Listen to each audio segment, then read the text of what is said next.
हरिः ओम् श्री गुरुभ्यो नमः हरिः ओम् ॐ पार्थाय प्रतिबोधितां भगवता नारायणेन स्वयं व्यासेन ग्रथितां पुराणमुनिना मध्ये महाभारतम् अद्वैतामृतवर्षिणीं भगवतीम् अष्टादशाध्यायिनीम् अम्ब त्वामनुसन्दधामि भगवद्गीते भवद्वेषिणीम् नमोऽस्तु देव्यासविशालबुद्धे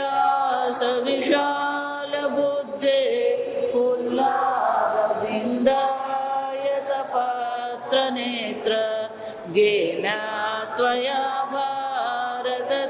भारततैलपूर्णः प्रज्वालितो ज्ञानमय प्रदीपः प्रपन्नपारिजाताय स्तोत्रवेत्रैकपाणये ज्ञानमुद्राय कृष्णाय गीतामृतदुहे नमः सर्वोपनिषदो गावः दुग्धा गोपालनन्दनः पार्थो वत्स सुधीर्भोक्ता दुग्धं गीतामृतं महत् वसुदेवसुतं देवं कंसचाणूरमर्दनं देवकी परमानन्दं कृष्णं वन्दे जगद्गुरुं भीष्मद्रोणतथा जयद्रथजला गान्धारनीलोत्पला शल्यग्राहवती कृपेण वहने कर्णेन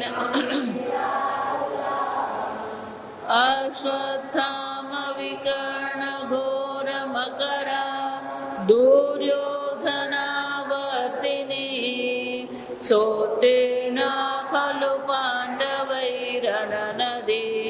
कैवर्तकः केशवः पाराशर्यवचः सरोजममलं गीतार्थगन्धोत्कटं नानाख्यानककेसरं हरिकथा सम्बोधनाबोधितं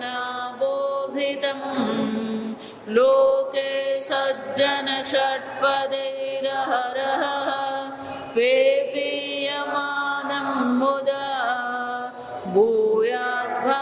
भूयाद्भारतपङ्कजं कलिमल प्रध्वंसिन श्रेयसे मूकं करोति वाचालं पङ्गुं लङ्घयते गिरिं यत्कृपातमहं वन्दे परमानन्दमाधवं यं ब्रह्मा वरुणेन्द्ररुद्रमरुतः स्तुन्वन्ति दिव्यैस्तवैः वेदैः साङ्गपदः क्रमोपनिषदैः गायन्ति यन्सामगाः ध्यानावस्थिततद्गतेन मनसा पश्यन्ति यं योगिनः यस्यान्तन्न विदुःसुरासुरगणाः देवाय तस्मै नमः ॐ सहना भवतु सहनौ भुनक्तु सह वीर्यं करवावहै तेजस्विनावधीतमस्तु मा विद्विषावहै ॐ शान्ति शान्ति शान्तिः। श्लोक नंबर चंचलं हि मनः कृष्ण प्रमाथि बलवद्दृढम् तस्याहं निग्रहं मन्ये वायो વાયોરિવ સુદુષ્કરમ. શ્રી ભગવાનુવાચ અસંશયં મહાબાહો મનો દુર્નિગ્રહં ચલમ અભ્યાસેન તુ કૌંતેય વૈરાગ્યેણ ચ ગૃહ્યતે.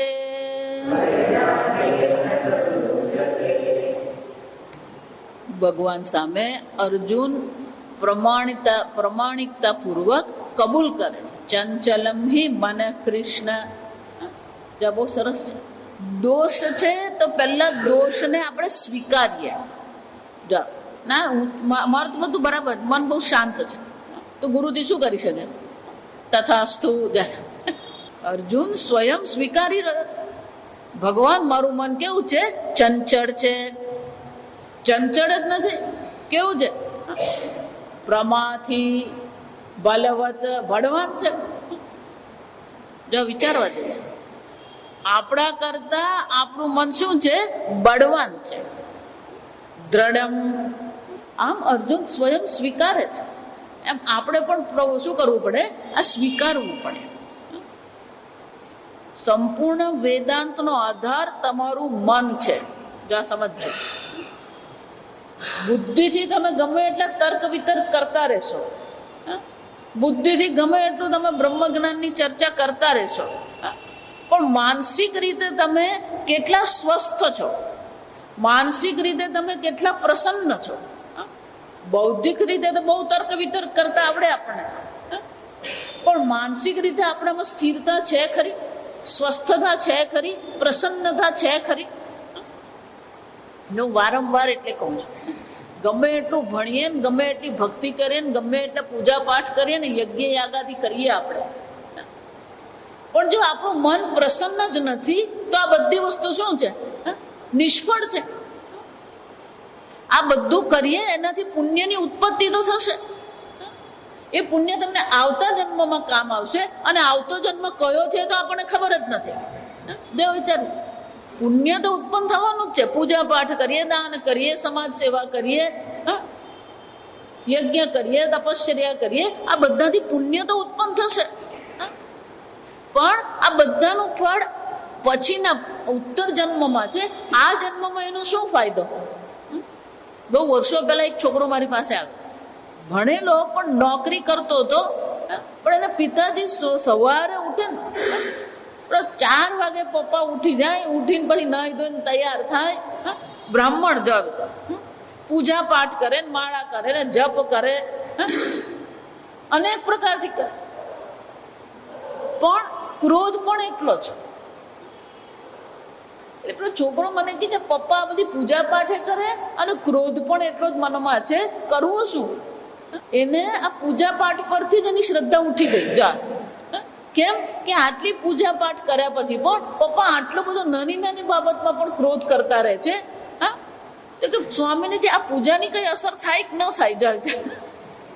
જો વિચારી જો, આપણે પૂજા કરીએ, પાઠ કરીએ છીએ, પણ આપણે પૂજા પાઠ કેવા છે? યાંત્રિક છે. યાંત્રિક રીતે બધી પૂજા પાઠ કરી નાખીએ છીએ. એટલે પૂજા પાઠ જેને કરીએ, યજ્ઞ તપશ્ચર્યા જે છે, આ જન્મમાં તમને ઉપયોગી થયા કે નહીં થયા? કોઈ ઉપયોગી નથી. કેમ? મન શાંત થવું જોઈએ, મન સ્વસ્થ થવું જોઈએ, મન પ્રસન્ન થવું જોઈએ, પણ મનની શાંતિ, મનની પ્રસન્નતા, મનની સ્વસ્થતા આપણને દેખાતી જ નથી. જો એટલે જ અખો શું કહી ગયો? તુલસી દેખી તોડ્યા પાન, તીર્થ દેખી કર્યા સ્નાન, પથ્થર દેખી પૂજા દેવ, તોય ના આવ્યું બ્રહ્મ જ્ઞાન. યાંત્રિક રીતે આપણે બધું કરતા રહીએ છીએ, પણ આ જન્મમાં એનું કઈક ફળ મળે છે કે નહીં? આપણું મન શાંત થયું કે નહીં? અર્જુન પ્રમાણિકતા પૂર્વક આ ભગવાન સામે કહે છે, તસ્યાહમ નિગ્રહમ મન્યે વાયોરીવ સુદુષ્કરમ. ભગવાન, આવા મનનો નિગ્રહ કરવો મારા માટે તો કેવો છે? શક્ય જ નથી. ભગવાન મને તો કોઈ મન પર નિગ્રહ કરવાનું, નિયંત્રણ કરવાનું, મનને કોઈ નિયંત્રણ કરવાની મને કોઈ શક્યતા દેખાતી જ નથી. જો વિચાર. અને અર્જુન આવું કહી રહ્યો, જો આ સમજો બરાબર. અર્જુન જયારે આ કહી રહ્યો છે તો અર્જુન છે કોણ? રાજકુમાર છે, ધર્મનિષ્ઠ છે, અનેક પ્રકારની તપશ્ચર્યા કરી છે, અનેક પ્રકારના અસ્ત્ર શસ્ત્ર એને સિદ્ધ કર્યા છે. ધનુર્વિદ્યા કહીએ, સંગીત કહીએ, નૃત્ય કહીએ, આ બધામાં એ કોણ છે? નિપુણ છે. અનેક પ્રકારની વિદ્યામાં એ નિપુણ છે, યુદ્ધ ભૂમિમાં એ નિપુણ છે. અને અત્યારે કુરુક્ષેત્રમાં ભગવાન જ કહી ગયા તું શ્રેષ્ઠ છે અર્જુન. પાંડવોની સેનામાં શ્રેષ્ઠ યોદ્ધા કોણ છે? અર્જુન છે. જો આ સમજો. એટલે ભૌતિક રીતે તો અર્જુને ઘણી બધી સિદ્ધિ મેળવી છે. ભૌતિક રીતે જોઈએ તો અર્જુન કોણ છે? એક સિદ્ધ પુરુષ છે, સફળ પુરુષ છે. એની પાસે અનેક પ્રકારની કુશળતાઓ છે. જો સમજવાનું છે કે આટલી બધી કુશળતા એનામાં છે, આટલી બધી નિપુણતા એનામાં છે. અને જ્યારે વનવાસ એમનો હતો તો વનવાસ દરમિયાન પણ એમણે શું કર્યું છે? અનેક પ્રકારની તપશ્ચર્યા કરીને અસ્ત્ર સિદ્ધિ કરી. જો આ બે પ્રકારના અસ્ત્ર શસ્ત્ર આપણે એમ કહીએ ને, શસ્ત્ર એટલે જે હાથમાં રાખીને, ભાલો છે, તલવાર છે, અરે ભાલો નહીં, તલવાર છે. અસ્ત્ર, અસ એટલે ફેંકવું, અસ એટલે ફેંકવું. તો અસ્ત્ર કોને થાય? આ તીર છે, બાણ છે, ભાલો છે, આ બધાને અસ્ત્ર કહેવામાં, ફેંકવામાં આવે. અને અનેક પ્રકારના દિવ્ય અસ્ત્ર એમણે પ્રાપ્ત કર્યા છે. શસ્ત્ર તો છે પણ દિવ્ય અસ્ત્ર પણ એમણે શું કર્યું? પાશુપત અસ્ત્ર જેને કહીએ એ સિદ્ધ કરેલું છે. જો વિચાર, અર્જુન એ છે જેને શંકર ભગવાન સામે પણ યુદ્ધ કર્યું. આપણે તો પેલા શેરી નાકાવાળા સાથે યુદ્ધ નહીં કરી શકીએ. જો આ સમજો. શેરી નાકાવાળા તો બાજુ, પેલો બાજુવાળો કચરો નાખતો ને એને આપણે કહેવા જઈ શકીએ નહીં. જો આ સમજો. કેમ? ના જવા દે, પાછો ઝઘડો થયો મગજ મારી જા. આપણી સિદ્ધિ કેટલી, આપણું બળ કેટલું, જો વિચાર. પણ બાજુવાળા નહીં આપણે બે શબ્દ કહી શકીએ નહીં. અને અર્જુન કોણ છે? શંકર ભગવાન સાથે જેને યુદ્ધ કર્યું અને શંકર ભગવાન પ્રસન્ન થઈને એને પાશુપત અસ્ત્ર આપ્યું. એને માગ્યું નથી. જો આ સમજો બરાબર. આમ વનવાસ દરમિયાન પણ એને અનેક પ્રકારના દિવ્ય અસ્ત્રની પ્રાપ્તિ કરી છે. આ દિવ્ય અસ્ત્ર જે છે ને મંત્રથી ચાલે, હોય તીર જ, પણ મંત્ર દ્વારા શું કરવામાં આવે? એમાં એ અસ્ત્રનું આવાહન કરવામાં આવે. અને સંપૂર્ણ કુરુક્ષેત્રમાં અત્યારે એક અર્જુન જ હતો જેની પાસે આ બ્રહ્માસ્ત્ર હતું, જે બ્રહ્માસ્ત્રનું છોડી પણ શકે અને પાછું લાવી પણ શકે. તો આ ભાગવત કથા બધી વાંચીએ ને તો આપણને આ બધી ખબર પડે. દ્રોણાચાર્ય અને પુત્ર અશ્વત્થામાને બ્રહ્માસ્ત્ર છોડતા આવડતું હતું, પણ શું છે? પાછું લેતા નતું આવડતું એને. પણ એક અર્જુન જ હતો જેને બ્રહ્માસ્ત્ર છોડતા પણ આવડતું હતું, પાછું ખેંચતા પણ આવડતું. આમ આટલો બધો નિપુણ એ અર્જુન સ્વયં ભગવાનને શું કહી રહ્યો છે? યોયમ યોગસ્ત્વયા પ્રોક્ત સામ્યેન મધુસૂદન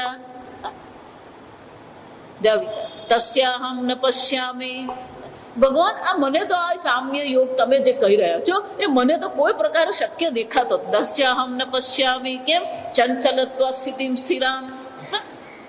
જો એટલે હું હંમેશા કહું, ભૌતિક રીતે તમે ગમે એટલી સિદ્ધિ મેળવો, જ્યારે અધ્યાત્મ શાસ્ત્રમાં તમે આવો ત્યારે તમારી બધી ભૌતિક સિદ્ધિઓ શું થઈ જાય છે? શૂન્ય થઈ જાય. આ વિચારજો.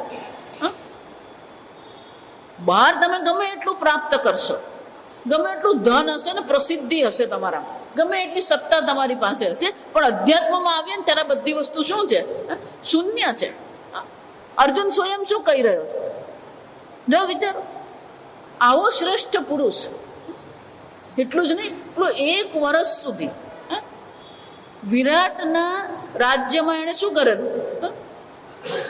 પેલો નપુંસક થઈને રહ્યો અને પેલો નૃત્ય શીખવતો રહ્યો. જો 1 વર્ષ આ કરવું સહેલું નથી. આવો વીર પુરુષ હોય એને શું કરવું પડે? નપુંસક બનીને નૃત્ય શીખવવાનું. એનું નામ શું હતું? ભૂલી ગઈ.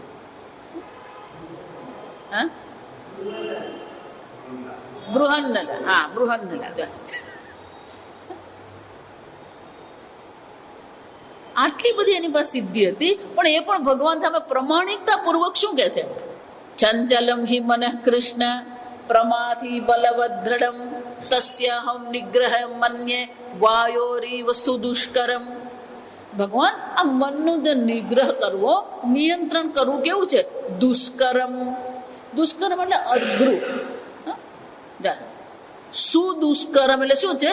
અત્યંત અઘરું છે. શક્ય નથી એમ નથી, જો સમજો, પણ કેવું છે? અત્યંત અઘરું છે ભગવાન આ મનને પકડવું. કેમ? વાયોરીવ સુદુષ્કરમ. આ વાયુને પકડવું કેવું છે?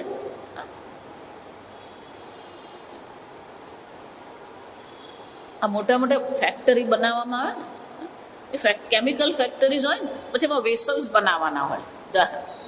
કેમિકલ ફેક્ટરીમાં એ લોકોને પેલા રસાયણ ભરવા માટે શું કરવા પડે? મોટા મોટા પાત્ર બનાવે, વેસલ્સ કહેવાય.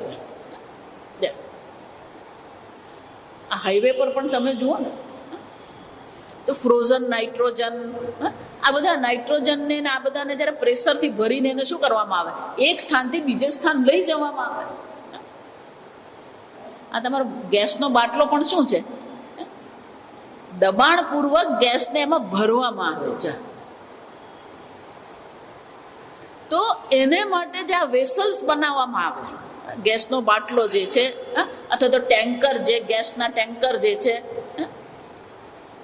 જે પાત્રમાં વાયુ ભરવાનો હોય, જો સમજો, એ પાત્ર જ્યારે બનાવવામાં આવે, એ બનાવ્યા પછી એનું શું કરવું પડે? ટેસ્ટ કરવું પડે.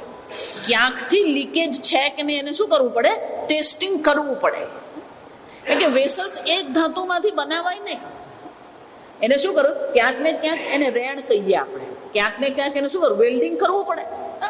પેલી રેણ કરેલી હોય એટલે ક્યાંક કોઈક જગ્યાએ જો નાનું અમસ્તુ પણ છિદ્ર રહી ગયું તો પેલું પ્રેશરથી આપણે જયારે ગેસ ભરવાનો પ્રયત્ન કરીએ તો એ શક્ય બને નહીં, કારણ કે ત્યાં શું છે? પેલું કાણું રહી ગયું. તો જયારે આ વેસલ્સ બનાવવામાં આવે ને, તો એ વેસલ જયારે બનાવી દીધું પછી એને એમાં ક્યાંક કાણું છે કે નહીં એવું જયારે તપાસ કરવાની હોય, અચ્છા જે બનાવતા ને એ લોકોને આ ખબર હોય,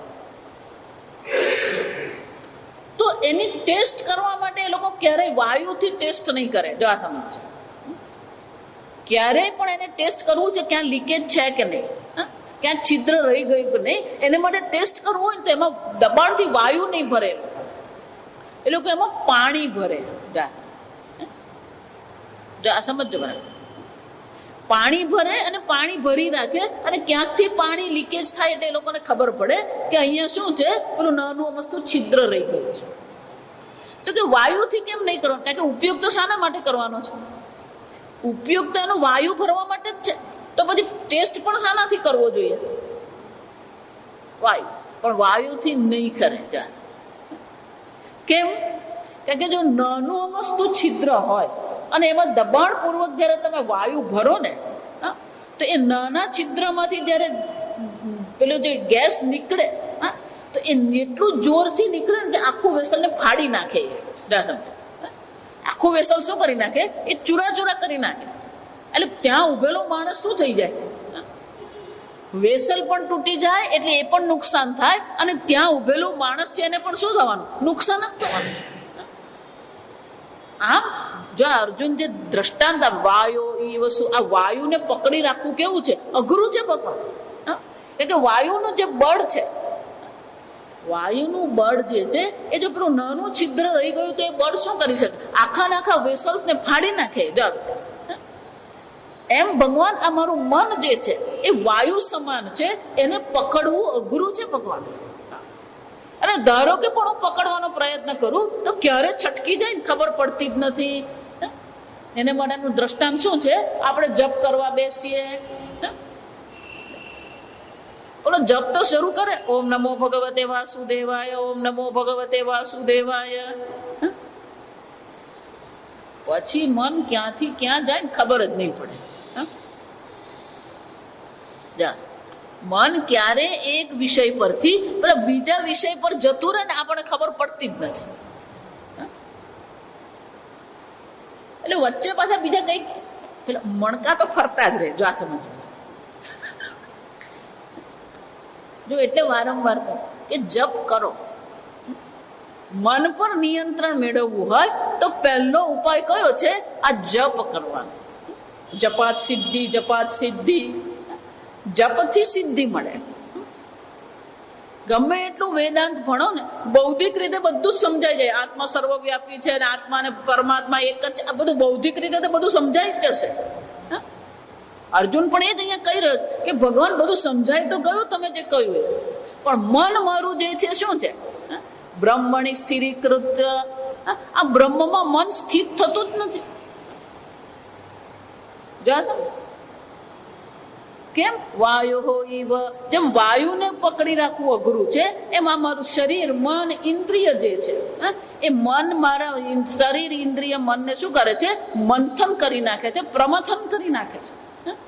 ક્યારે આપણને અકળાવી નાખે ને ક્યારે ક્યાં લઈ જાય આપણને ખબર જ નથી. કારણ કે આપણી મનોભૂમિમાં અનેક પ્રકારના સંસ્કાર, અનેક પ્રકારની વાસનાઓ પડેલી છે. આ જન્મની અને પૂર્વ જન્મની વાસનાઓ બધી પડેલી છે. એટલે મનોભૂમિમાંથી કઈ વાસના ક્યારે અંકુરિત થાય કોઈને ખબર નથી. હું એટલે કહું છું, શાસ્ત્ર હંમેશા કહે છે ક્યારેય પોતાના મન પર વિશ્વાસ નહીં કરવાનો. અખાનંદજી મહારાજ તો અમને એટલે સુધી કહેતા કે ધારો કે તમારે તપશ્ચર્યા કરવી છે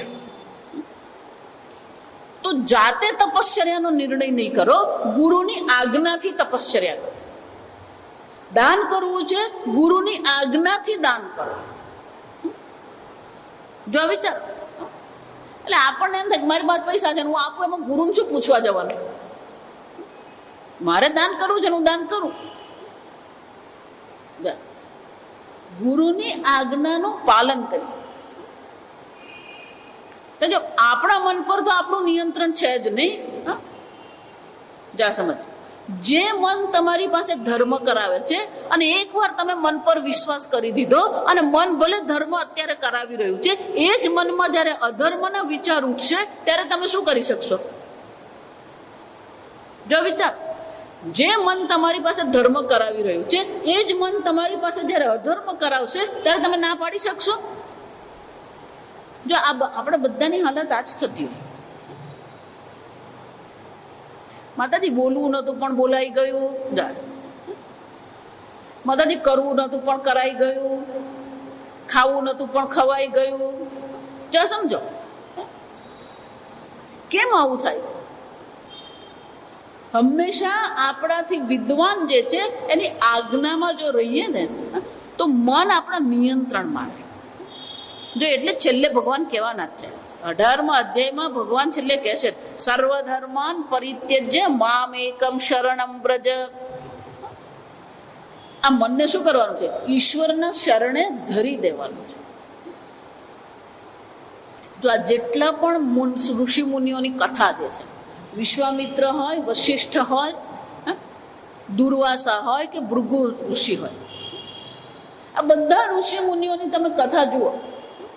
અંબરીશ રાજા હતા, અને એકાદશીનું વ્રત કર્યું હતું અને દુર્વાસા મુનિ આવ્યા. દુર્વાસા મુનિએ કહ્યું, હું હમણે સ્નાન કરીને સંધ્યા વંદના કરીને આવું છું. પેલા ઋષિ ગયા અને સૂર્યાસ્ત થવાની તૈયારી હતી, એકાદશનું પારણું કરવાનું હતું અને ઋષિ મુનિ આવ્યા નહીં. જા અને એમના ગુરુજીએ કીધું કે કઈ નહીં અંબરીશ, અન્ન નહીં ગ્રહણ કરીએ, તું શું કરી દે, ભગવાનને જળ ધરાવી દે અને પ્રસાદ સ્વરૂપે એ જળ તું શું કર, ગ્રહણ કરી લે. એટલે અંબરીશે જળ ગ્રહણ કર્યું. હજી બાપડો જળ ગ્રહણ કરે એટલે દુર્વાસા આવીને ઉભા રહી ગયા. અને જ્યાં પેલા દુર્વાસા આવીને ઉભા રહ્યા એટલે દુર્વાસાને આવ્યો ક્રોધ. કેમ? મારા આવ્યા પહેલા તે ગ્રહણ કેમ કર્યું? ક્રોધ આવ્યો અને શ્રાપ આપવાની તૈયારી કરી. પણ ભગવાનની ભક્તોની રક્ષા કરનાર કોણ છે? આ ભગવાન છે. જો કથા બધાને જ ખબર છે. એટલે અમરીશે ભગવાનને યાદ કર્યા. ભગવાનનું પેલું સુદર્શન ચક્ર આવ્યું, પેલું દુર્વાસા મુનિની પાછળ પડ્યું. દુર્વાસા મુનિ ભાગીને શંકર ભગવાન પાસે ગયા કે આ સુદર્શનને અટકાવવા માટે. જો સુદર્શન એટલે આપણું ગાઈડેડ મિસાઇલ, આ સમજવાનું. પેલું એ દુર્વાસાની પાછળ દોડતું હતું. શંકર કૈલાસ ધામમાં ગયા, શંકર ભગવાને કીધું આ સુદર્શન ચક્રને હું અટકાવી શકું એમ નથી. એટલે બ્રહ્માજી પાસે ગયા. બ્રહ્માજી કે મારા બ્રહ્મલોકમાં પ્રવેશ કરતા જ નહીં તમે. વિષ્ણુ ભગવાન ક્ષીરસાગરમાં હતા. બ્રહ્માજી કે આ સુદર્શન ચક્ર વિષ્ણુ ભગવાનનું છે, એમની જ પાસે જાઓ. એ ત્યાં ગયા તો ત્યાં પણ શું થયું? ભગવાને પણ હાથ ઊંચા કરી દીધા. મારું સુદર્શન ચક્ર એકવાર નીકળ્યું એ પછી મારું સાંભળે નહીં. એ મારા ભક્તનું સાંભળે, બીજા કોઈનું સાંભળે નહીં. તો શું કરવાનું? જેનો અપરાધ કર્યો છે એની ક્ષમા માંગો. તો દુર્વાસા મુનિએ પણ શું કરવું પડ્યું? અંબરીશ રાજાના શરણમાં પડવું પડ્યું. હે અંબરીશ, આ સુદર્શનને અટકાવતું.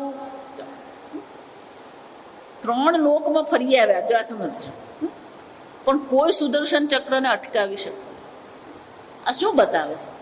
કે જો દોષ કર્યો છે ને, અપરાધ થયો છે તો શું કરવું પડે? ભલે ને દુર્વાસા મુનિ છે અને ભલે ને બ્રહ્મા વિષ્ણુ ને મહેશ છે, પણ અપરાધનો જે ગુનો જે કર્યો છે એની સજા તો શું કરવાની છે? મેળવવાની છે. ત્યાં સમજો, આ કથા દ્વારા આપણને શું દર્શાવવામાં આવે છે? કે ભલે દુર્વાસા મુનિ છે, ભલે જ્ઞાની છે, પણ નાની નાની બાબતમાં આપણે શું કરતા રહીએ છીએ? ભૂલ કરતા રહીએ. એટલે કહું છું, મન પર વિશ્વાસ નહીં કરવાનો. એટલે મન ક્યારે ભૂલ કરી નાખે આપણને જ ખબર નથી. અને એટલે અર્જુન એ કહી રહ્યો છે કે હે ભગવાન, આ વાયુ જેમ વાયુનું આપણે નિયંત્રણ કરવું શક્ય નથી, એમાં મારે બહુ અઘરું છે. એમ મારા મનનું પણ નિગ્રહ કરવો કેવો છે? ખૂબ અઘરું છે ભગવાન. આમ ભગવાન, તમે ધ્યાનની ચર્ચા કરી રહ્યા છો. આ ધ્યાનની ચર્ચા તમે ભલે કરી, પણ મારા મનને પકડી રાખવું જ અઘરું છે. અને મનને જો પકડી રાખવું અઘરું છે તો પછી એક વિષયનું ધ્યાન કરવું શક્ય નથી. જપ કરવું શક્ય નથી તો સચ્ચિદાનંદ બ્રહ્મનું ચિંતન કરવું તો શું છે? અઘરું જ થઈ જાય. અને એટલે અર્જુન કહે છે, ભગવાન, વાયોરીવ સુદુષ્કરમ. હે ભગવાન, આ વાયુને જેમ પકડવું અઘરું છે, એ જ પ્રકારથી મારા મનને પણ પકડી રાખવું અઘરું છે. એટલું જ નહીં, આપણા મનમાં એટલું બધું પડેલું છે. જો આગળ પણ ચર્ચા કરી, માણસ ભલે ને 70 વર્ષનો થાય, પણ એનું મન તો હજી પેલું બાળક જેવું જ હોય છે. એટલે સ્વામીજી એવું કે આપણા 2 બાળપણ છે. એક તો આપણે જન્મ થયો ત્યારે આપણું બાળપણ છે જ. ગમે એટલા માતા પિતા ભણેલા ગણેલા હોય અને ગમે એટલું તમારું જીવન સ્વસ્થ હોય, બાહ્ય દ્રષ્ટિએ ભલે તમારી પાસે શું છે, બધા પ્રકારની સગવડ સુવિધા છે, છતાં પણ આ બાળકનું જે મન જે છે, એ બાળકના મનમાં અનેક પ્રકારને અસંતોષ, અનેક પ્રકારની અતૃપ્ત ભાવનાઓ બધી પડેલી છે. ભલે ને રાજાને ત્યાં જન્મે તો પણ એના મનમાં આ બધું શું થવાનું? આ પડેલું જ હોવાનું. કેમ? આગળ હું કહી ગઈ કે દર વર્ષે દિવાળીમાં મમ્મી પપ્પા આપણને નવા વસ્ત્ર લઈ આપતા હોય, એમાંના એક કે આપણને યાદ નહીં હોય, પણ જે વર્ષે નહીં લઈ આપ્યો એ શું હોય? એ બરાબર યાદ હોય. જો વિચાર, દર વર્ષે મમ્મી શિયાળામાં મગજ બનાવે, ગાજરનો હલવો બનાવે, આ બધું જ કરતી હોય મમ્મી. અને દર વખતે આપણે એ મજાથી ખાતા હોઈએ, પણ એક વાર પેલો એક મગજનો ટુકડો નાનો મળ્યો હોય, એ આપણા મનમાં શું થઈ ગયું હોય? મમ્મીએ મને નાનો ટુકડો આપેલો, મારા કાકાના છોકરાને મોટો આપેલો. જ્યાં વિચાર, આ મનનો એક સ્વભાવ છે. જેટલો પણ નકારાત્મક અનુભવ છે, દુઃખાત્મક પીડાત્મક જે અનુભવો છે, એ બધા અનુભવોને મન શું કરે છે? સંઘરી રાખે છે. આ ગુજરાતીનો શબ્દ બહુ સરસ છે. એ મન બધું શું કરે છે? એ સંઘરેલું જ છે મનમાં. એટલે પહેલું બાળપણ તો આપણે જીવીએ જ છે, પણ અમુક ઉંમર થાય 65-70 વર્ષ થાય અથવા તો ધારો કે સાધક જીવન જીવવાનું શરૂ કરે, એ ધ્યાન જપ કરવાનો પ્રારંભ કરે, ત્યારે આ બાળક પાછું શું થાય? એ બાળક બહાર આવે જ. શાસ્ત્રમાં એને કશાય કહેવામાં આવે. શાસ્ત્રમાં એને શું કહેવાય? કશાય. આ કશાય બધાના મનમાં પડેલું જ છે.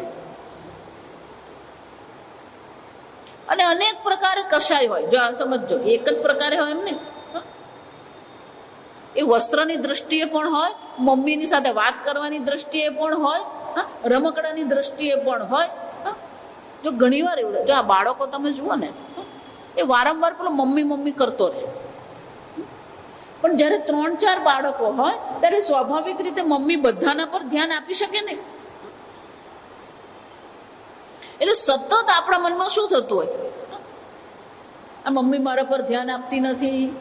આ એક બીજું પેલું, જો આ ઘરમાં જો બાળક હોય ને, હાલતું ચાલતું બાળક, 1-2 વર્ષનું, તો તમે જોજો, તમે તમારા પોતાનું નિયંત્રણ, પોતાનો જ અભ્યાસ કરજો, નિરીક્ષણ કરજો.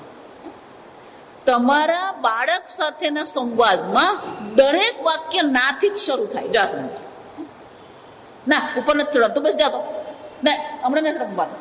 આપણે એની સાથે શું કરતા રહીએ? બધી જ વાતમાં આપણે શું કરીએ? એને ના જ પાડીએ જ. જો સમજ, બધામાં જ એને ના પાડતા હોય. મમ્મી રમવા જાવ? ના, અત્યારે નથી જવું. મમ્મી ખાઓ? ના, અત્યારે નથી ખાવ. એટલે આખો દિવસ પેલા શું કરતા હોઈએ આપણે? એને ના ના ના જા. એટલે ભલે આપણે ના પાડવા પાછળ એના કલ્યાણનું કારણ છે આપણી પાસે, આ સમજ. પણ બાળકની દ્રષ્ટિએ વિચારીએ તો એને શું લાગે? એ તમે જેટલી વાર ના પાડતા જશો એટલી વાર એ પોતાનો આત્મવિશ્વાસ ગુમાવે છે. કેમ? એને એમ લાગે છે કે હું જે નિર્ણય કરું છું એ ખોટો છે. મમ્મી ના પાડીને મારા નિર્ણયને શું કરે છે? ખોટો ઠરાવે છે. જો સમજો. એટલે એને પોતાના પછી પોતાના નિર્ણય કરતા એને આવડે નહીં. કેમ? કે દરેક જે નિર્ણય કરે નિર્ણયમાં મમ્મીએ શું કરેલું હોય? ના જ પાડેલી હોય. આમ સતત આપણા આત્મવિશ્વાસ બાળપણમાં શું કરીએ છીએ? ગુમાવતા જઈએ છીએ. બાળક ગમે એટલું સારું કરે ને, જો એટલે હું તમને કહું, પેલા સોફા પરથી કૂદે ને, તો એ કૂદ્યા પછી પેલા મમ્મી સામે જુએ. કેમ? મમ્મીએ શું કરવાનું? વાહ, મારો દીકરો કેવો હોશિયાર. એટલે સતત એને શાની જરૂર પડે? પેલા મમ્મી પપ્પાના એપ્રિસિએશનની જરૂર, કદર કરવી પડે. આપણે એની પ્રશંસાની અને વાગવાની જરૂર છે. પણ પેલી મમ્મી ઘરમાંથી ઊંચી આવતી જ નહીં, એટલે પેલો બૂમ માર્યા જ કરે. મમ્મી શું કરતી રહે? તું તારે રમ્યા કર ને. આ બધું આપણા બધાની સાથે થયેલું જ છે. જો આ સમજો. અને આપણે આપણા બાળકો સાથે આ જ કરેલું છે. આ વિચાર એનો શું થાય? એક તો આપણો આત્મવિશ્વાસ આપણે ગુમાવીએ છીએ. બીજું, એટલે મમ્મી પાસે આપણે મંજૂરી લેવાનો પ્રયત્ન કરીએ છીએ અને મમ્મી મંજૂરી આપતી નથી. મમ્મી કદર કરતી નથી. એને એમ જ લાગે કે મમ્મી શું કરે છે? મારી કદર કરતી જ નથી. એટલે સતત એને અવગણનાની ભાવના લાગે. જો આ શબ્દ બરાબર યાદ રાખજો. આપણને સતત શું લાગે? આપણી અવગણના થઈ રહી છે. એટલે આપણા મનમાં આ બધું જ પડેલું છે. અંગ્રેજીમાં એના માટે બહુ સરસ શબ્દ છે કે આ બધું જે પડેલું જે છે એને અનકોન્શિયસ કહેવાય. સાયકોલોજીની ભાષામાં એને અનકોન્શિયસ કહેવાય. આપણે એને કશાય કહીએ. We have to process all this. આ બધાને બહાર કાઢીને એનું શું કરવું પડે? સમાધાન કરવું જ પડે. જો સમાધાન નહીં કરીએ તો શું થવાનું? વિચાર. અંગ્રેજી મને કહેવાય આઈસિંગ ધ કેક. કેક બનાવીએ ને, એ કેક જયારે આપણે બનાવીએ એને બેક કરવામાં આવે. અને જયારે બેકિંગ કરવામાં આવે એટલે ઉપરથી કેક કેવી થઈ જાય? પેલી બ્રાઉન કલરની થઈ જાય.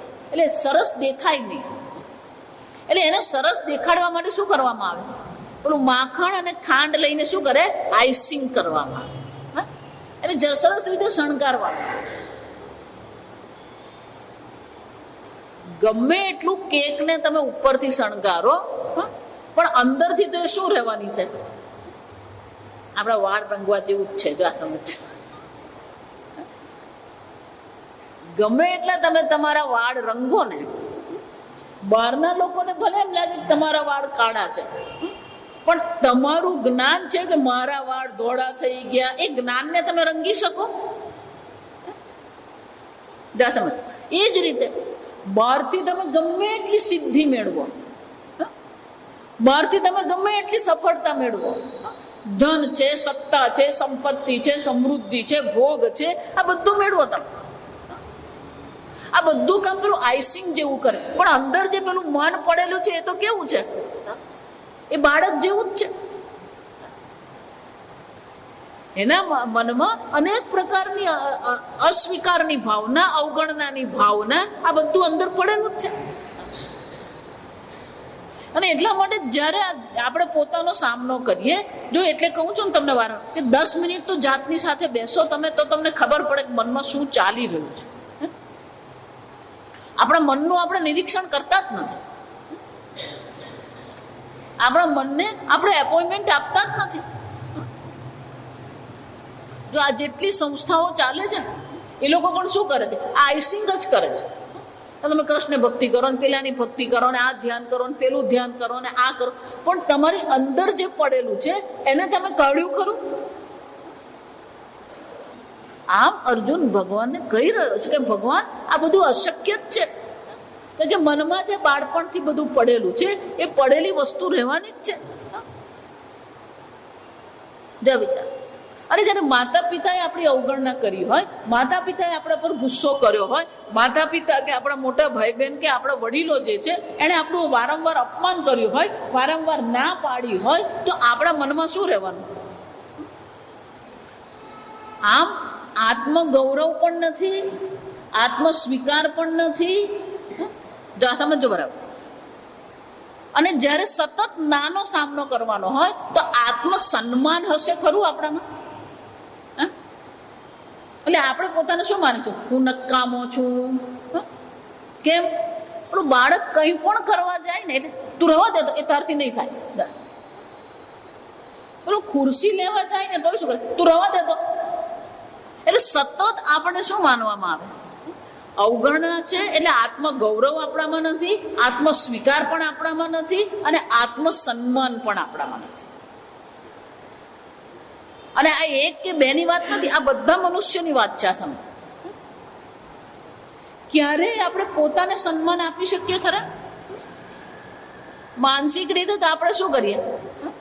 જો એટલા માટે કોઈ જયારે વખાણ કરે ને આપણા, ત્યારે અંદરથી આપણે શું વિચારતા હોય? ભલે ને એ વખાણ કર્યા કરતો મને ખબર છે હું કોણ છું, હું કેવો છું. આ બધી વસ્તુ શું થાય છે? ચંચલમ પ્રમાથી દ્રઢવત. આ જ બધું મનને શું કરે છે? ચંચળ બનાવે છે. અને એટલે અર્જુન કહી રહ્યો છે વાયોરીવ સુદુષ્કરમ. અને એટલા માટે ભગવાન, આ મારા મનનું નિયંત્રણ કરવું તો જેમ વાયુને પકડવું અઘરું છે, એમ આ મારા મનને પકડવું પણ ભગવાન અત્યંત અઘરું છે, કારણ કે મારા મનમાં આ બધું ઘણું પડેલું છે. અર્જુનનો વિચાર કરીએ તો સતત દુર્યોધન સાથે શું થયું છે? 5 પાંડવોનું બાળપણ કેવું ગયું છે? સતત 100 કૌરવોનો શું કર્યો છે? એમણે સામનો જ કર્યો છે. સતત એમની સાથે વિરોધ કરવો પડ્યો, સતત અપમાનનું એમણે અનેક પ્રકારથી અપમાનજનક પરિસ્થિતિમાંથી પસાર થવું પડ્યું. જો એટલે જ કહું કે રાજકુમાર હોય કે પેલો ગરીબનો બાળક હોય, બધાના બાળપણ આમ જોવા જાવ તો સરખા જેવા જ છે. ભલે પેલો ફૂટપાથ પર રહીને કર્યું હોય, આપણે મહેલમાં રહીને પણ આપણા આત્મગૌરવ કે આત્મસ્વીકાર કેટલું આપણે મેળવ્યું છે, આપણું કેટલું આત્મસન્માન છે. પૂજ્ય સ્વામીજી એટલે બહુ સરસ કહેતા,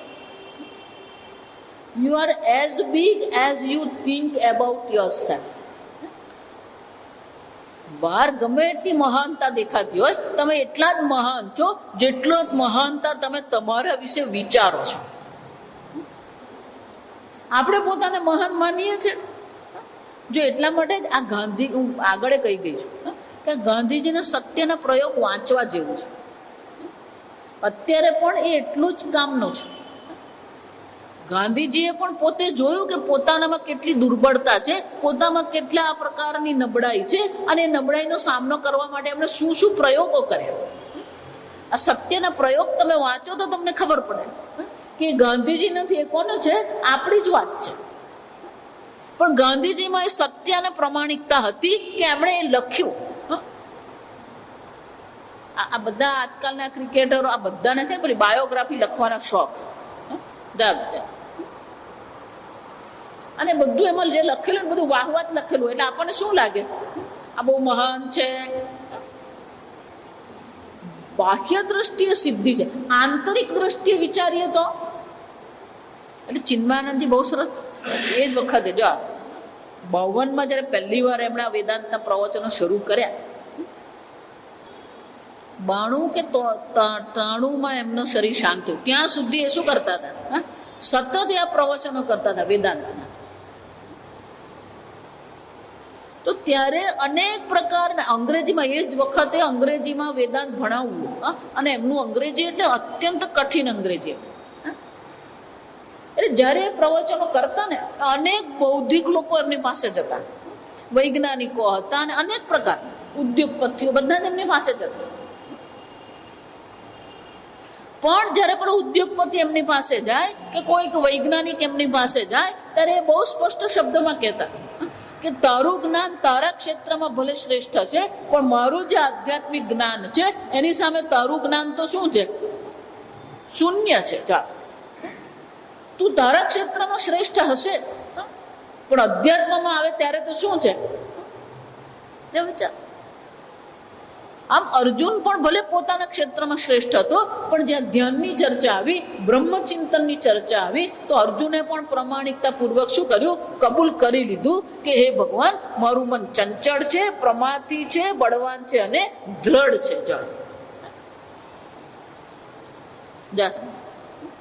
આ ચર્ચા થઈ સમસ્યાની. સમજો બરાબર. અને આ સમસ્યા એક અર્જુનની નથી, બધા મનુષ્યની જ સમસ્યા છે. અને અર્જુને જયારે આ પ્રકારથી ભગવાન સામે પ્રમાણિકતા પૂર્વક પોતાની નબળાઈ રજૂ કરી, પ્રમાણિકતા પૂર્વક પોતાના મનની સ્થિતિની જયારે રજૂઆત કરી, ત્યારે ભગવાને શું કહ્યું? શ્રી ભગવાન વાચે. ભગવાન શું કહે છે? અસંશયમ મહાબાહો. તો આ ભગવાનનું વાક્ય જુઓ, અસંશયમ. અર્જુન, એમાં કોઈ સંશય જ નથી. આને શું કહેવાય? પહેલા દોષને સ્વીકારો. શત્રુનો સામનો કરવો હોય, શત્રુ પર વિજય મેળવવો હોય, તો પહેલા શત્રુના બળને સ્વીકારવું પડે. જો તમે એમ માનતા રહેશો એ તો નકામો છે, એને કઈ આવડતું જ નથી, તો શત્રુને જો તમે નબળા ગણીને ચાલશો તો ક્યારેય તમારો વિજય નહીં થાય. એટલે આ યુદ્ધ નીતિમાં વસ્તુ શીખવવામાં આવે કે શત્રુ પર વિજય મેળવવો હોય તો પહેલા શત્રુનું બળ કેટલું છે ને એ જાણી લેવું જોઈએ. ક્યારેય શત્રુને નબળો નહીં માનવો. ભલે આપણી દ્રષ્ટિએ નબળો દેખાતો હોય, ક્યારેય વિરોધીને નબળો માનવાનો. પહેલા એના બળને આપણે સ્વીકારવું પડે. અસંશય મહાબાહો. ભગવાન શું કહે છે? અર્જુન, મન ચંચળ છે, મનનો નિગ્રહ કરવો મુશ્કેલ છે. એ કેવું છે? અસંશય. એમાં કોઈ શંકા નથી. સમસ્યાને પહેલા સ્વીકારવી પડે. સમસ્યા કે દોષનો જ્યાં સુધી સ્વીકાર નહીં કરવામાં આવે ત્યાં સુધી એનું નિરાકરણ નહીં થાય. અને એટલે ભગવાન સ્વીકારીને શું કહે છે? અસંશય મહાબાહો મનઃ દુર્નિગ્રહમ ચલમ. અર્જુન, આ મનનું નિયંત્રણ કરવું અઘરું છે. દુર્નિગ્રહમ. અને મન કેવું છે? ચલમ. જો એક જ્યારે તમે વ્યવહારિક જીવન જીવી રહ્યા છો, લૌકિક જીવન જીવી રહ્યા છો, તો આ ચંચળ મન એ કોઈ સમસ્યા નથી. આ સમજો. એટલે આ મનને આપણે સામાન્ય માનીએ છીએ.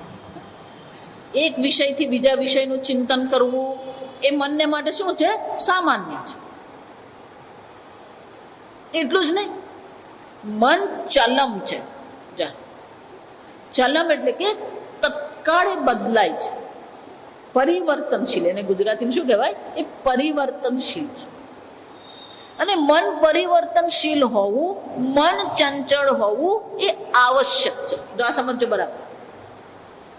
જો મન આટલું ચંચળ નહીં હોય તો તમારો વ્યવહાર શક્ય નહીં બને. પેલું મૂવી જોઈએ ને આપણે, તો જ્યારે આપણે પેલું મૂવી જોઈ રહ્યા છે, હવે પેલી સીડી આવી ગઈ, પેલા રીલ આવતા, અને રીલને અમુક ગતિથી ચલાવવામાં આવે. 1 સેકન્ડમાં 16 શું થવી જોઈએ? 16 ફ્રેમ ખસવી જોઈએ 1 સેકન્ડમાં. તો શું થશે? પેલો ઘોડો આપણને દોડતો દેખાય. એક ફ્રેમ જે છે એ તો ખરેખર કેવી છે? એને સ્ટીલ ફ્રેમ કહેવાય. સ્ટીલ એટલે શું છે? ત્યાં કોઈ ગતિ નથી. ખરેખર તમે જે રીલ જે જુઓ એ રીલમાં શું થતું હોય? પેલો ફોટા જ પાડેલા હોય. હવે આ તો વિડીયો ને સીડી આવી ગયા, સમજો. એ પેલો ફોટા પાડેલા હોય, અને એ ફોટા પાડેલી જે રીલ જે છે એને શું કરવામાં આવે? અમુક ગતિથી એને દોડાવવામાં આવે, ફેરવવામાં આવે. અને જયારે ફેરવવામાં આવે એટલે આપણને શું લાગે? પેલો ઘોડો દોડી રહ્યો છે, આગ લાગી, આગની જ્વાળા ફેલાઈ રહી છે. તમે આજકાલ યુટ્યુબ પર જુઓ ને, તો ફૂલ જે છે અથવા વેલો, આ વેલો જે વૃક્ષ પર ચડતો હોય ને, આપણે જોઈએ નહીં, કારણ કે એ બહુ ધીમી ગતિથી થતું હોય. પણ દર 5 સેકન્ડે કે દર 2 મિનિટે એનો ફોટો પાડવામાં આવે, અને પછી એને અમુક ગતિથી જો ફેરવવામાં આવે તો આપણને શું લાગે? પેલો વેલો શું થતો હોય? આમ ચડતો હોય ને તેવો લાગે. પેલું ફૂલ પણ આપણી સામે શું થાય? ખીલે. જો તો જેમ પેલી ફ્રેમ અમુક ગતિમાં ફરે તો જ આપણને પેલી ગતિ દેખાય, ઘોડાની ગતિ દેખાય, આગની જ્વાળા દેખાય. એમ આપણે પણ આ જગતમાં જીવીએ છીએ, તો આપણા મનમાં પણ શું હોવાનું? કેટલાક પ્રકારની ચંચળતા, સજાગતા આપણને પણ જરૂરી છે.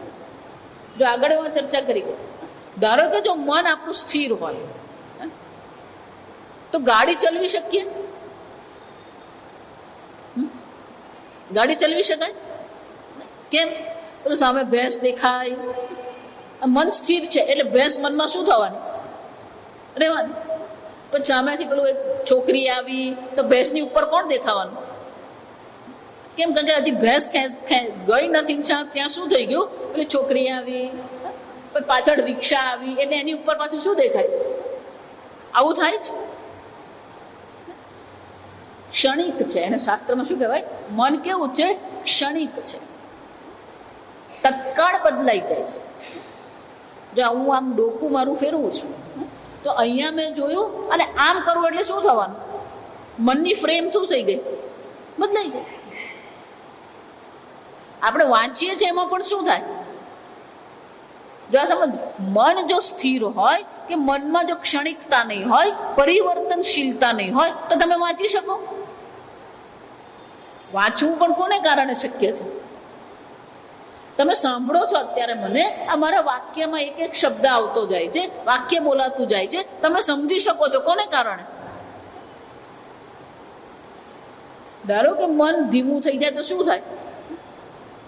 મન ધીમું થઈ ગયું, આવું સંભળાય તમને. જા સમજો. પણ આવું સંભળાય જ તમને? શું સંભળાય? મન ધીરું થઈ ગયું. જા. કોને કારણે?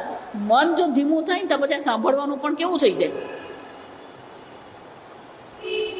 આમ મન ક્ષણિક છે, મનની વૃત્તિ સતત શું થતી રહે છે? બદલાતી રહે છે. તો આ બરાબર સમજજો. અને એટલે ભગવાન શું કહે છે? અસંશય મહાબાહો મનઃ ચલમ. અર્જુન, એમાં કોઈ સંશય નથી. મન ચલ છે, ક્ષણિક છે, પરિવર્તનશીલ છે. એક. અને આવું જયારે પરિવર્તનશીલ મન છે અને જન્મો જન્મથી મનને આવો પરિવર્તનશીલ ક્ષણિક રહેવાની આદત પડી ગઈ છે. એટલે એનો નિગ્રહ કરવો કયો છે? દૂર નિગ્રહમ. એનો નિગ્રહ કરવો પણ અર્જુન અઘરું જ છે. જો એટલે જ કહું કે જ્યાં સુધી આપણે વ્યવહારમાં છે ને ત્યારે આપણે બધું બરાબર જ લાગે. અધ્યાત્મમાં આવીએ ને એટલે આપણને શું લાગવા માંડે? આ બધું નકામું છે, આ કઈ સમજાતું નથી. એટલે ભગવાન કહે છે અર્જુન એનો નિગ્રહ કરવો એ મુશ્કેલ તો છે જ. શાસ્ત્રમાં બે પ્રકારના શબ્દ વાપરવામાં આપણે પણ વાપરતા હોઈએ છીએ. સંભવ નથી કે શક્ય નથી એવું નહીં કહેવામાં આવે, પણ શું કહેવામાં આવ્યું? દૂર નિગ્રહમ. અર્જુને શું કીધું? સુદુષ્કરમ. એનો અર્થ શું થાય? અશક્ય નથી, પણ એ કરવું કેવું છે? અઘરું છે. અને જ્યારે કામ અઘરું હોય, જો આ સ્કૂલમાં એ શું થાય, પેલા શિક્ષકો ભણાવતા હોય ને સ્કૂલમાં, પેલો અઘરો દાખલો આવે ત્યારે શિક્ષક શું કે? આપણે પાછળથી ભણીશું, પછી ભણાવી દે. પરીક્ષા આવે ને ત્યાર પેલો એક જ છોકરો, સાહેબ પેલો બીજો પાઠ રહી ગયો, કઈ નહીં હવે પૂછાય તો તમે ઓપ્શનમાં કાઢી નાખજો.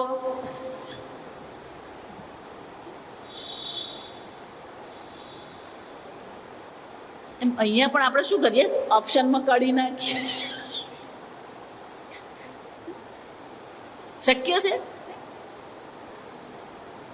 અંગ્રેજીમાં બાયપાસ કરેલું કહેવાય. You can not bypass your mind. Understand? તમારા મનને છોડવું અઘરું છે, એને જતું કરવું પણ શું છે? અઘરું જ છે. કોઈ શક્યતા નથી. અને એટલે ભગવાન સ્વયં સ્વીકારે છે. જો આ સ્વીકાર શબ્દ બહુ મહત્વનો છે.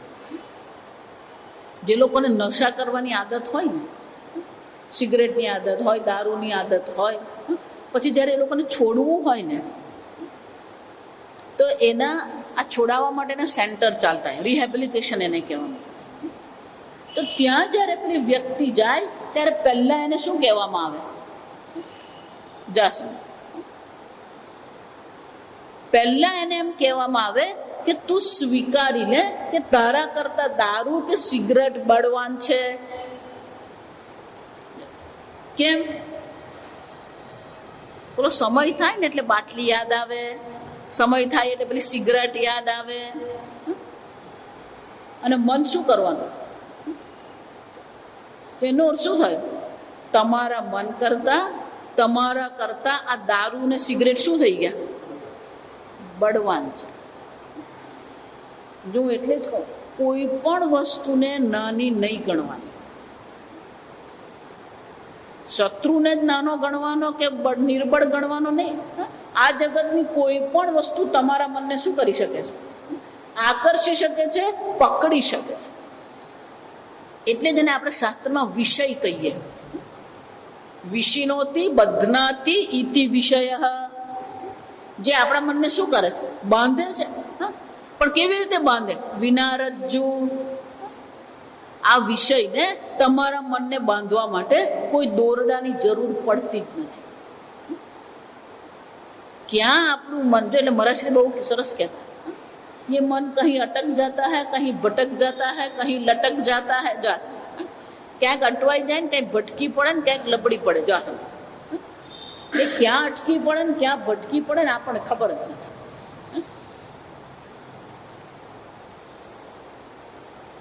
એનો અર્થ શું થયો? જ્યાં પણ આપણે વ્યસન છોડવું હોય તો પહેલા સ્વીકારવું પડે કે હું દુર્બળ છું અને આ કોણ છે? બળવાન છે. આ વિષયો આપણા કરતા બળવાન જ છે. આ સમજવાનું. એ વિષયોની સામે આપણે બધા કેવા છે? દુર્બળ છીએ. જે લોકો એમ કહેતા ના રે સ્વામીનીજી, એ હજી વિષયદારી સામે આવ્યો નથી ને એટલે તું ના પાડે. જો એટલે જ કહું, પેલા ઋષિકેશમાં જંગલમાં રહેતો હોય ને એટલે એને એમ જ લાગે કે મારું મન બહુ શાંત છે. એને કે તું વલસાડમાં આવ, ઉબાડિયાની સામે બેસ અને પછી કે મારું મન શાંત છે.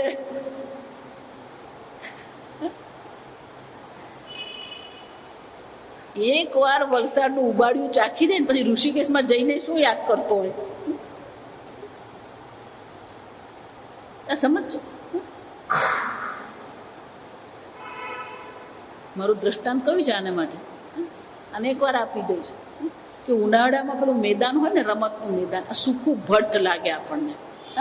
ધૂળ ઉડતી હોય, ધૂળની ડમરી ઉડતી હોય, એટલે આપણને શું લાગે? આ સાવ કોરું છે, સૂકું છે. પણ એક વરસાદ પડે એટલે શું થાય? એક વરસાદ પડે, અઠવાડિયામાં એ આખું મેદાન શું થઈ જાય? લીલું છમ થઈ જાય. કેમ? જ્યારે પ્રતિકૂળતા હતી ત્યારે સૂકું હતું, ઘાસ ત્યાં પડી રહ્યું, અને મૂળિયા સાથે ઘાસ શું હતું? અંદર પડી રહ્યું. જ્યાં વરસાદ રૂપી અનુકૂળતા આવી, એ ઘાસના મૂળમાંથી શું થઈ ગયું? અંકુરિત થઈ ગયું. એમ આપણે મનોભૂમિ, ગઈકાલે કીધું ને, આને મનોભૂમિ કહેવામાં આવે. જ્યાં પ્રતિકૂળતા હોય ને એટલે આપણું મનોભૂમિ કેવું લાગે? સાવ કોરું લાગે. આપણને એમ જ લાગે મારામાં તો બહુ વૈરાગ્ય છે. પણ જ્યાં અનુકૂળતા આવી એટલે બધા વિષયોના રાગ અને દ્વેષ છે શું થવાનું? અંકુરિત થઈ જાય. અને અનેક પ્રકારના વિષયોને, અનેક પ્રકારના ભોગના આપણા મનમાં વાસના અને સંસ્કાર પડેલા છે.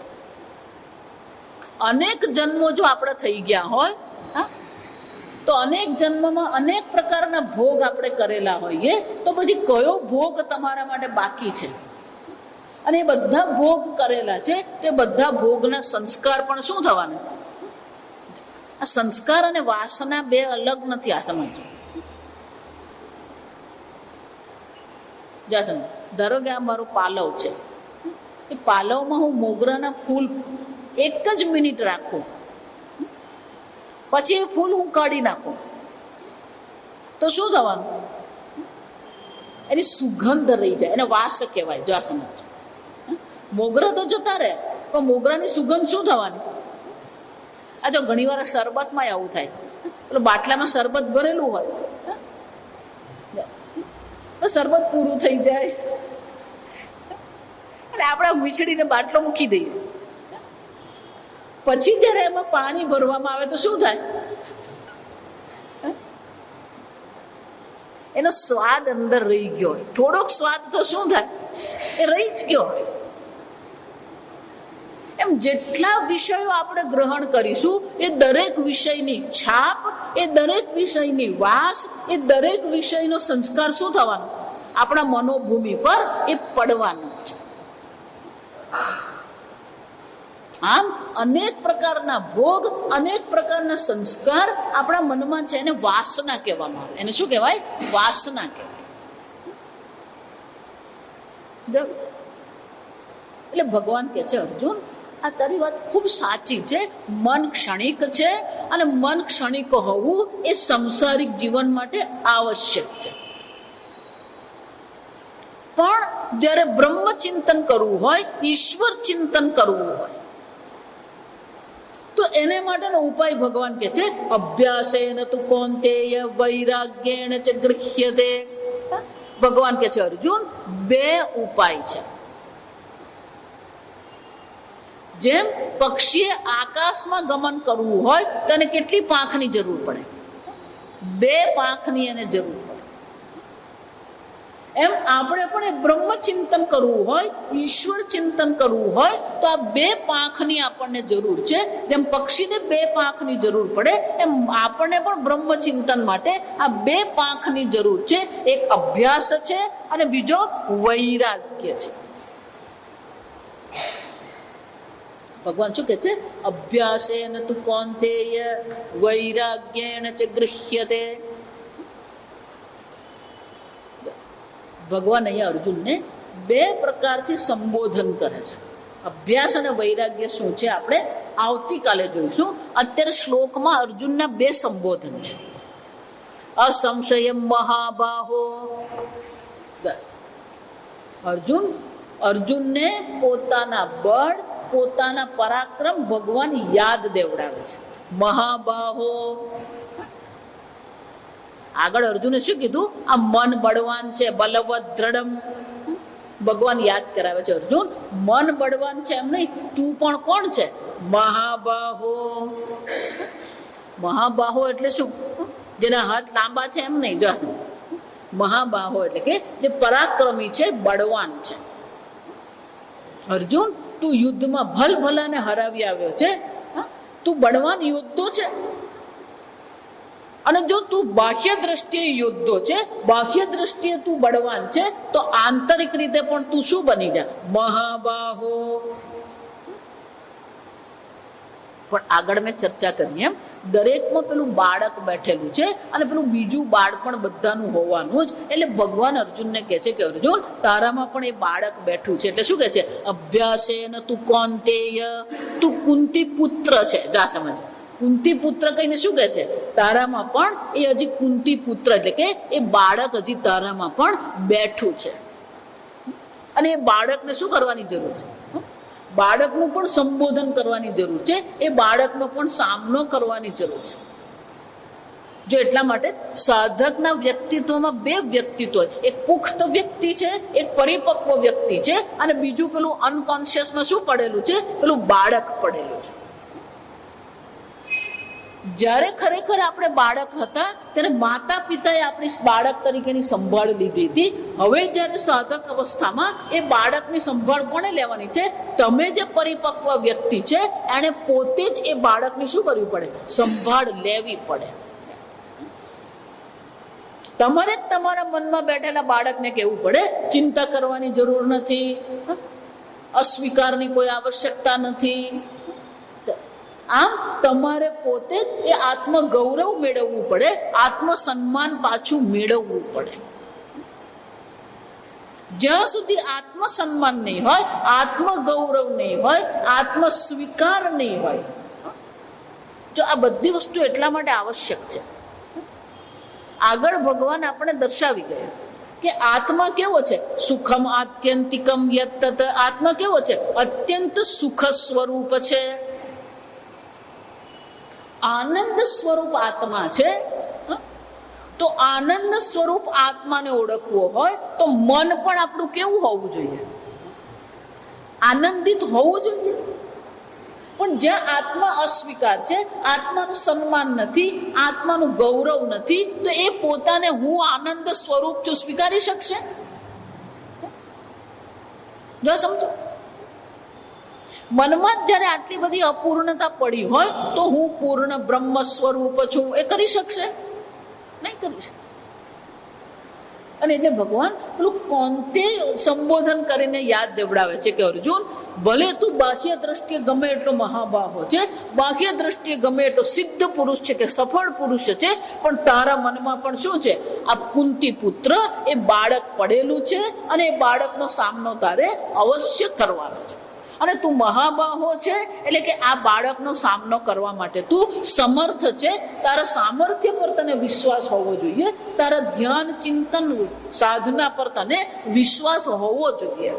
અને એટલે ભગવાન કહે છે કે હે અર્જુન તું મહાબાહો છે અને તારી અંદર જે કુંતી પુત્ર પડેલો છે એનો સામનો કરવા માટેને બે જ ઉપાય છે. અભ્યાસેન તું કૌંતેય વૈરાગ્યેન ચ ગૃહ્યતે. આગળ આપણે આવતીકાલે જોઈશું. ઓમ સ્વસ્તિ પ્રજાભ્ય પરિપાલયન્તામ ન્યાયેન માર્ગેણ મહિમ મહેશાઃ ગોબ્રાહ્મણેભ્ય શુભમસ્તુ નિત્યં લોકા સમસ્તા સુખિનો ભવન્તુ કાલે વર્ષતુ પર્જન્યઃ પૃથ્વી સસ્યશાલિની દેશોऽયં ક્ષોભરહિતઃ બ્રાહ્મણા સંતુ નિર્ભયાઃ.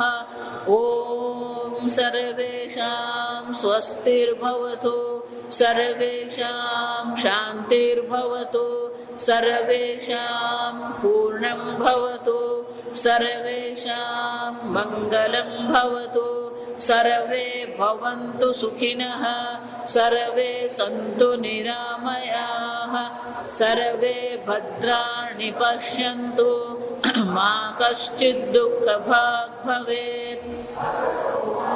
સદ્ગમય તમસો મા જ્યોતિર્ગમય મૃત્યોર્મા અમૃતંગમય ઓમ પૂર્ણમદઃ પૂર્ણમિદં પૂર્ણાત પૂર્ણમુદચ્યતે પૂર્ણસ્ય પૂર્ણમાદાય પૂર્ણમેવાવશિષ્યતે. ઓમ શાંતિ શાંતિ શાંતિ. હરિ ઓમ. શ્રી ગુરુભ્યો નમઃ. હરિ ઓમ.